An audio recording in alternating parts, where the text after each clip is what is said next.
Hi friends, ഇപ്പോൾ എവിടെ നോക്കിയാലും കുഞ്ഞുമത്തിയെ കിട്ടാനുള്ളല്ലേ. എന്നാൽ പിന്നെ ആ കുഞ്ഞുമത്തി വെച്ചിട്ട് നമുക്കൊരു മത്തിപ്പീര ഉണ്ടാക്കിയാലോ. നല്ല ടേസ്റ്റുള്ള മത്തിപ്പീര എങ്ങനെയാണ് ഉണ്ടാക്കുന്നതെന്ന് നമുക്ക് നോക്കാം. അതിന് വേണ്ടിയിട്ട് ഒരു ചട്ടി എടുത്തിട്ട് അതിലേക്ക് ഒരു മീഡിയം സൈസ് സവാള ചെറുതായിട്ട് അരിഞ്ഞതും 5-6 പച്ചമുളക് അരിഞ്ഞതും 2-3 അല്ലി വെളുത്തുള്ളി അരിഞ്ഞതും ഒരു മീഡിയം സൈസ് ഇഞ്ചി ചെറുതായിട്ട് അരിഞ്ഞതും ചേർത്ത് കൊടുക്കുന്നുണ്ട്.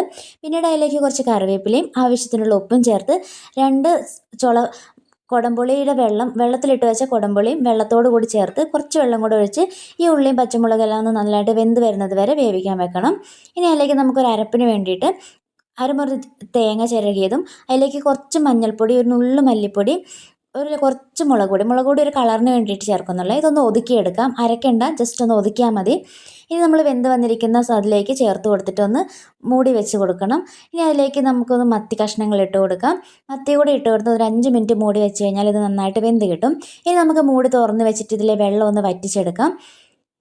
വെള്ളം വറ്റി വന്നു കഴിഞ്ഞാൽ നമ്മുടെ മത്തി ഇവിടെ റെഡിയായി. ഇനി ഇതിലേക്ക് നമുക്ക് കുറച്ച് പച്ച വെളിച്ചെണ്ണയും കറിവേപ്പിലയും കൂടെ ഒഴിച്ചെടുത്താൽ സംഭവം ഇവിടെ റെഡിയാണ്. കഞ്ഞിൻ്റെ കൂടെയും ചോറിൻ്റെ കൂടെയും എല്ലാം കഴിക്കാൻ പറ്റുന്ന നല്ല അടിപൊളി മത്തിപ്പീരയാണ്. ഇപ്പോൾ ഇഷ്ടംപോലെ മത്തിയൊക്കെ കിട്ടാനുണ്ടല്ലോ, അതുകൊണ്ട് എല്ലാവരും ഒന്ന് ട്രൈ ചെയ്ത് നോക്കണേ. വീഡിയോ ഇഷ്ടപ്പെട്ടാൽ സപ്പോർട്ട് ചെയ്യാൻ മറക്കല്ലേ. അടുത്ത വീഡിയോയിൽ കാണാം. Bye bye.